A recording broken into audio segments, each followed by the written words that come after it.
La Tchétchénie craint un nouveau cycle de violence après une attaque dans le centre de Grozny. Au moins 19 personnes sont mortes dans des combats entre rebelles et forces de l'ordre. Les assaillants se réclament du principal mouvement islamiste de l'Émirat du Caucase. Des liens se seraient récemment tissés avec le groupe État islamique qui compte de nombreux Tchétchènes dans ses rangs.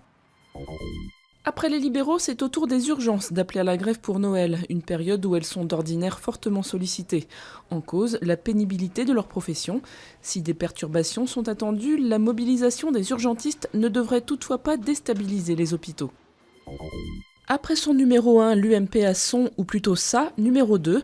Nathalie Kosciusko-Morizet est désormais vice-présidente déléguée avec, précise son entourage, une totale liberté de parole sur tous les sujets. Un joli lot de consolation pour la députée de l'Essonne qui visait le poste de secrétaire général du parti, poste attribué à Laurent Wauquiez. Relax en appel pour un viticulteur bio de Côte d'Or qui avait refusé de traiter ses vignes contre une maladie mortelle. En première instance, Emmanuel Giboulot avait été condamné à payer une amende de 1 000 €. Si certains écologistes l'avaient érigé en symbole, la profession, y compris la filière bio, s'était désolidarisée du vigneron. Son nom est Seydoux. Léa Seydoux. Comme Carole Bouquet ou Sophie Marceau avant elle, l'actrice va entrer au panthéon des James Bond Girls françaises.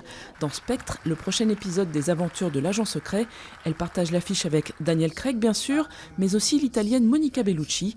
Rien que pour leurs yeux, 007 ne devrait reculer devant aucun danger. Sortie prévue dans moins d'1 an.